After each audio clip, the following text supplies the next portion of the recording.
o a los grandes dueños que han desatado la acumulación de gases de efecto invernadero en la atmósfera producto de su propia acumulación de codicia. Pero vaya y digámosle que nos paguen para ver cómo sale en la prensa colombiana o para ver si fuese a los más grandes acumuladores de codicia del mundo en la prensa mundial. Y por tanto estamos ante unas tensiones mundiales cada vez más profundas, una intensidad de la política mayor a escala mundial. Hablaba ahora sobre la reunión que se aproxima con Irán y Estados Unidos, una negociación sobre si hay guerra o no. Y entonces a la violencia climática que nos viene encima y que hemos vivido en estos días, y tenemos que ver cómo mitigamos con escasos recursos del Estado. También existía desde antes la violencia armada, el fuego armado y el asesinato y la masacre de decenas de miles de campesinos en la misma región. Hoy, Colombia enfrenta una verdad incómoda, un país lleno de vida, marcado por la desigualdad en la tierra y la violencia en el campo. Durante su intervención en Cartagena, el presidente Gustavo Petro explica que gran parte de los conflictos históricos del país tienen un origen común, la concentración de la tierra en pocas manos. Durante décadas, los campesinos han sido desplazados, empobrecidos y afectados por la violencia armada. A esta realidad se suma ahora otra amenaza, la crisis climática, que golpea con mayor fuerza a quienes menos tienen. También advierte que mucha tierra fértil en Colombia no se usa para cultivar comida, sino para ganadería extensiva o actividades que degradan el medio ambiente, lo que agrava la pobreza y el aumento de precios. Frente a este panorama, la propuesta central es clara: la reforma agraria como camino hacia la paz, la justicia social y la sostenibilidad ambiental. Escuchemos las palabras del mandatario durante la Conferencia Internacional de la Reforma Agraria y Desarrollo Rural. Bien, ustedes están en un país que, si se cuenta desde el 9 de abril de 1948, presenta como estadística 700.000 personas asesinadas. Si se cuenta desde tiempos más recientes, contemporáneos, este siglo y la década del siglo pasado, tenemos 200.000 muertos asesinados, la inmensa mayoría campesinos pobres. Una violencia ubicada sobre todo en el agro, en el mundo rural, y atravesada por una enorme desigualdad social. De las peores del mundo, o no sé si aquí han logrado ubicar estadísticas, quizás la peor del mundo desde el punto de vista de la concentración de la tierra. Luego, la desigualdad en relación a la tenencia de la tierra fértil y en relación a las simples leyes en Colombia es el motor de varios problemas en el país, fundamentales. El primero, un problema de vida en medio de un país de la vida. Como ustedes podrán observar en las fotos y solamente saliendo al exterior, Colombia es bella, es quizás, lo llamo así, la potencia mundial de la vida por su biodiversidad, por la cantidad de especies vegetales, animales que nos circundan, por la variabilidad misma del ser humano en regiones, en culturas. Y en esa medida creo que, lo dicho en una conferencia a la que me invitaron y no pude ir, de seguridad en Europa, en Múnich, Alemania, no hace mucho, una semana quizás, lo dicho acerca de que lo que hay que constituir es una especie de alianza entre la civilización aria de Estados Unidos y la de Europa, y que ese es el objetivo fundamental, me parece, en contravía de las necesidades de la humanidad de hoy. En primer lugar, porque la crisis climática solo se soluciona con el conjunto de la humanidad. Unos países son más responsables, unas personas son más responsables Y el dicho de que la humanidad tiene la culpa no es cierto. Es el ciclo del capital acumulado, atraído como un huracán tras las ganancias, yo le llamo la codicia, que al usar acumulativamente también los fósiles como energía, transmiten a la atmósfera a través de su aparato industrial, transformador, los gases que hoy están a punto de extinguir la vida en el planeta. Son unos y unas, no solamente la humanidad entera. Y por eso la resistencia humana tiene que ser. Es la humanidad la que más le interesa vivir y ayudar a vivir. Y por tanto estamos ante unas tensiones mundiales cada vez más profundas, una intensidad de la política mayor a escala mundial. Hablaba ahora sobre la reunión que se aproxima con Irán y Estados Unidos, una negociación sobre si hay guerra o no. Y si hay guerra, pues es una guerra también para nosotros, para el mundo entero, para la humanidad, porque estaríamos muy cerca, como ya venimos viéndolo en los últimos días de estos años, el acercamiento de una tercera guerra mundial. A mí me parece que cuando se liga esa idea de una alianza occidental con la idea de mantener el consumo del capital fósil y mantener la acumulación codiciosa, nos acercamos a la extensión de la humanidad y de la vida, y por tanto, si miro a mi alrededor en este país, al final de la exuberancia natural, cultural y humana. Y creo que esa no es la línea que debe recorrer el mundo, sino que al contrario, lo que se debe plantear es un diálogo de civilizaciones, en la cual América Latina y el Caribe tienen que reconocerse como una civilización, diversa en su interior como todas, o quizás más diversa por su origen. Pero lo que nos vamos encontrando en el mundo, y no se necesita guerra, es la existencia de una diversidad humana que tiene que encontrarse pacíficamente, dialogadamente. Podemos resolver todos nuestros problemas en un simple diálogo. A veces, por no dialogar, se crean los problemas.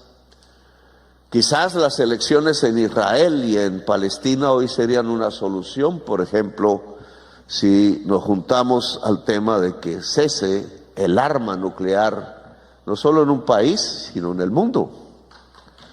Por ejemplo, dialogar lo acabamos de hacer, no necesitamos de rodilleras, no necesitamos ofrecer premios que nos hemos ganado o no, solamente mirarnos a los ojos y decir tú eres y yo soy, y somos diferentes, pero podemos entendernos. En el caso que nos acomete hoy en esta conferencia, por ejemplo, de aquí saliendo de Cartagena hacia occidente, cerca a Panamá, donde yo nací, están las desembocaduras del río Sinú. Es como un Nilo más corto, un valle fertilísimo como era el río Sinú, el río Nilo. Desemboca en el mar, de las tierras más fértiles de Colombia, agredido hoy, en teoría y en la prensa se diría, por el frente ártico del norte, un frío, un viento, una corriente de aire que atrae el mar también desde el polo norte. Hoy está pasando en su cuarta ola. Pensábamos que iba a ser solo una por Nueva York hoy. Mañana la esperamos aquí mismo en Cartagena, ojalá agotada, vaya a saberse. Esas olas que han traído el frío polar hacia el cálido Caribe chocan con las montañas y se ha producido en estos días, hoy mismo también, suma la más alta intensidad registrada en la historia del Caribe colombiano en términos de caída de lluvias por milímetro, ¿cómo es? Milímetro sobre 1 metro cuadrado de tierra. Vamos para 80 mañana, dicen en algunas partes. Y eso significa lo que nunca antes habíamos visto, ningún ser humano, una crisis climática que nos golpea en este momento, pero que nos ha golpeado de una y otra manera en diferentes momentos, cada vez más intensamente. ¿A quién le cobramos las indemnizaciones que ha lugar? ¿A los colombianos? A Germán Ávila, ministro de Hacienda, me mira, ¿a la humanidad? ¿O a los grandes dueños que han desatado la acumulación de gases de efecto invernadero en la atmósfera producto de su propia acumulación de codicia? Pero vaya y digámosle que nos paguen para ver cómo sale en la prensa colombiana, o para ver si fuese a los más grandes acumuladores de codicia del mundo en la prensa mundial. Dirían no, no y no. Es decir, su no significa que son los pobres que sufren las consecuencias de la crisis climática las que tienen que pagarla a partir de su propio empobrecimiento, porque se quedaron sin gallinas, sin marranos, sin cerdos, sin árboles de mango, sin yuca, sin tomate, sin sus pequeñas ganaderías que se ahogaron, sin sus animales y a veces sin su casa. 5.000 se destruyeron en 2 días, sin su familia quizás. Y es entonces una violencia contra el campesinado en masa, fundamentalmente, porque si analizáramos la estructura de poder social y política que hay en ese valle del río Sinú, en el departamento de Córdoba, a pocos kilómetros de aquí, encontraríamos que no solo nos llegó el frente ártico imprevistamente, nunca había pasado y ya va a llegar mañana la 4ª ola, sino que mañana no es recomendable bañarse en el mar, cuidado, sino que la esperaba una estructura absolutamente desigual de tenencia de la tierra, quizás la peor del mundo. Esperaría, ministra, que me ayude a confirmarlo con cifras. Siempre la prensa me pone en duda mis afirmaciones. Porque Córdoba y el Valle del Sinú han vivido una historia desde los años 60, y yo iría atrás, desde los 30, leo libros en donde el campesinado ha luchado, a veces porque voces extranjeras migrantes mostraron una realidad del mundo, Vicencio Adamo, por ejemplo, campesino él, anarquista, o porque la misma mujer campesina se levantó como Ana Julia Guzmán, allá en Córdoba, a crear los primeros baluartes de la cooperativa campesina, reclamando tierra por allá en los años 1930 o 32. Y desde entonces allí se genera una lucha y una tensión social que fue tramitada en los últimos años de la década de los 90 y en este siglo que estamos viviendo, y aún hoy asesinando campesinos y campesinas. Y entonces a la violencia climática que nos viene encima y que hemos vivido en estos días, y tenemos que ver cómo mitigamos con escasos recursos del Estado, también existía desde antes la violencia armada, el fuego armado y el asesinato y la masacre de decenas de miles de campesinos en la misma región, masacres por doquier, Puerto Libertador, Tres Esquinas, Esquina Negra, etcétera, etcétera, etcétera. La Negra se llamaba la hacienda de un paramilitar, aquí les decimos así, que eran básicamente grandes narcotraficantes, un poco extranjeros al territorio, que se quedaron con la tierra del campesinado, lo desalojaron a la fuerza, lo hicieron llegar a las ciudades. En las ciudades andan en moto tratando de alquilar un viaje aquí, un viaje allá, y sus hijas, en muchísimo porcentaje, fueron conducidas a la prostitución, a la trata y hasta sacadas del país por mafias internacionales. Y así crece una sociedad en medio de la violencia, ahora climática y social. Y entonces nos damos cuenta lo que el Papa Francisco decía de verdad hace no poco, antes de morir, obviamente. La crisis climática ataca fundamentalmente a la gente más débil y reproduce aún más la pobreza y la desigualdad social en el mundo. Y se nos juntan dos grandes elementos de tensión política, la que se deriva de sentir la extinción. Yo hablo de contraculturas de la extinción crecientes, y la que se deriva al mismo tiempo de la tensión social y política que provoca la desigualdad. Puede haber una solución a ambas tensiones progresiva, nunca habrá solución definitiva, siempre habrá problemas, yo creo que sí, y pasa por una redistribución de la riqueza. Pasa por encontrar formas nuevas de riqueza. ¿Por qué la riqueza tiene que ser acumular las cosas y no los existires, la existencia? ¿Por qué la riqueza tiene que ser puramente material y no tiene que ver con desarrollos del alma y del espíritu libre como el arte o el mismo saber? ¿Por qué no se construye un nuevo criterio de riqueza dentro de la humanidad que no es más sino la superación de los problemas actuales en positivo? Ya aquí lo hemos visto, no, la alimentación se cultiva en el 9% de la tierra, no sé si de toda la tierra o de la tierra en la frontera agraria. Pero si es en la frontera agraria, entonces ¿qué se hace con el 91% restante?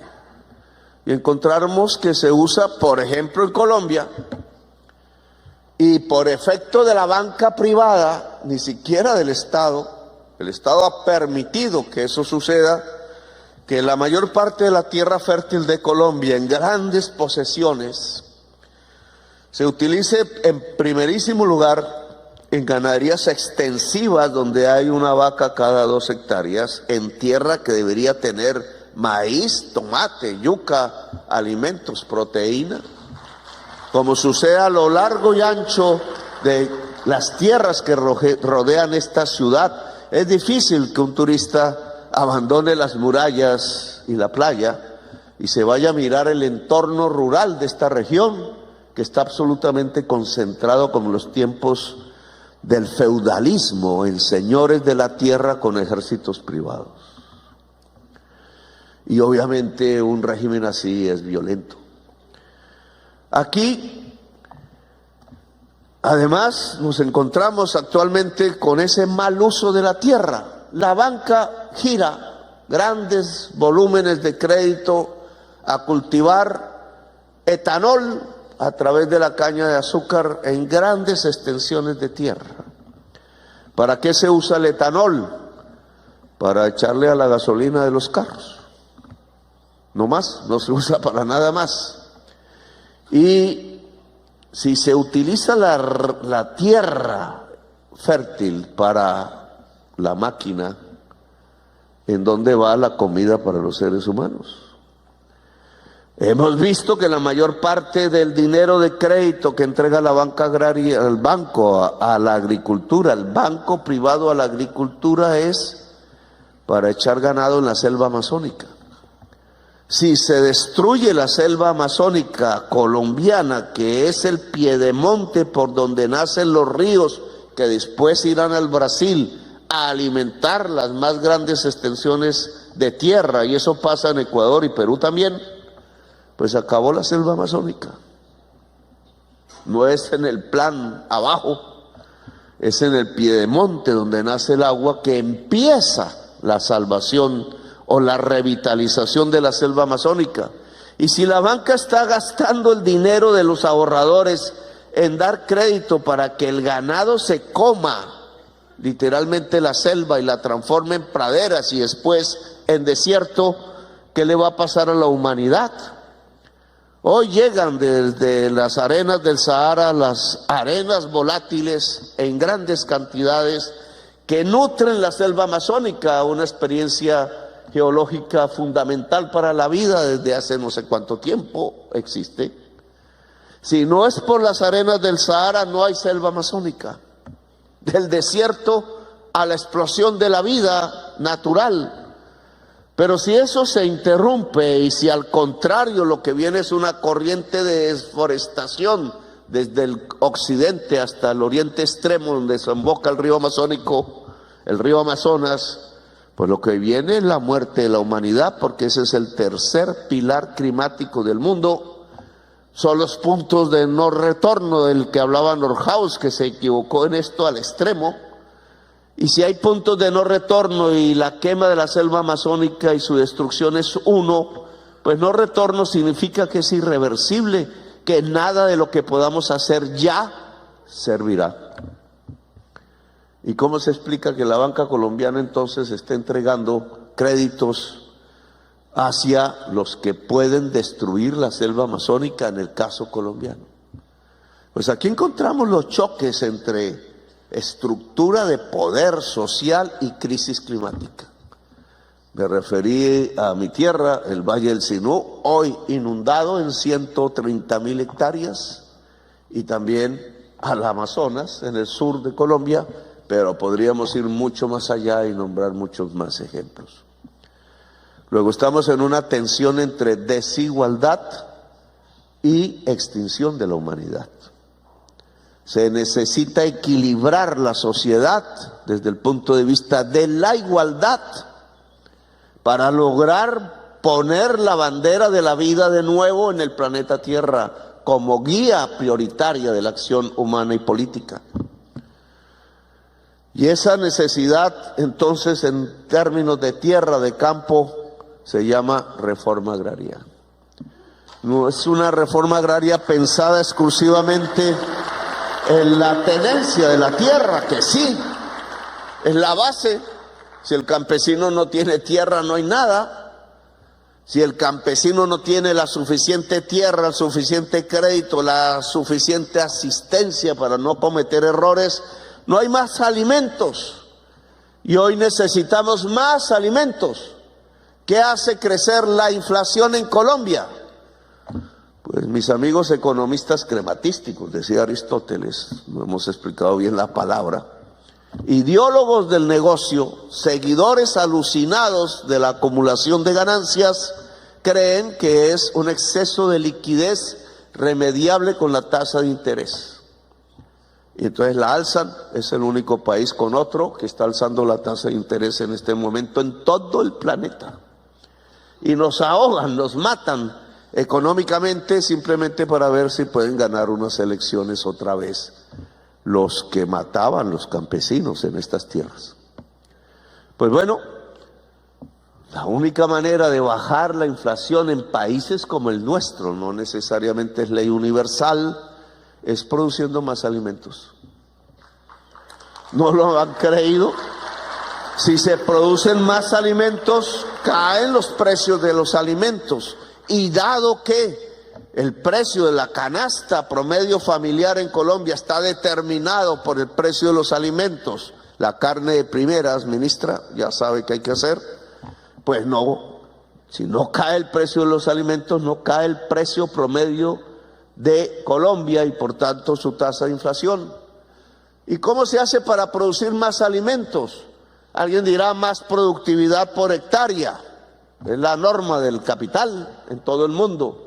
Y más alimentos por hectárea es más petróleo y carbón invertido en la tierra, lo que llaman la revolución verde. Pues yo pienso que es más hectáreas para producir alimentos. Y que podemos liberarnos del petróleo y del carbón en la producción de alimentos. Así la productividad por metro cuadrado disminuya, no importa, simplemente porque priorizamos la vida como prioridad política en la sociedad. Priorizar la vida en Colombia empieza porque el campesinado tenga más tierra. Así agotamos la violencia que se vio en las pantallas. La paz en Colombia significa reforma agraria. Simple. Y nuestros alcances hasta ahora como gobierno, 750.000 hectáreas, que cuando comparé con Corea, porque yo pensaba que Corea era la reforma agraria más grande, pues es igual, superior a la de Corea. Y Corea comenzó su desarrollo por la reforma agraria, como China, como Europa, como Estados Unidos, en tiempos a veces de manera violenta. Nosotros aquí la queremos hacer de manera pacífica.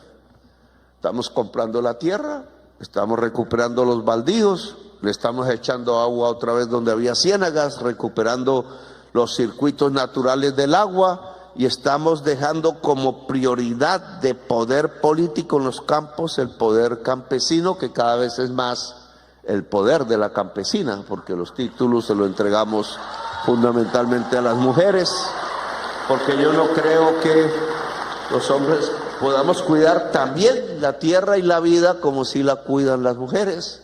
Y en esa medida hay un cambio de poder en Colombia real en muchas partes, que no solamente es que los más humildes tengan más poder, sino que las mujeres tengan más poder en Colombia. Gracias por hacer parte de la comunidad Magenta Radio. Si te gustó el video, por favor compártelo, comenta y por supuesto darle like. Nos vemos en el siguiente video.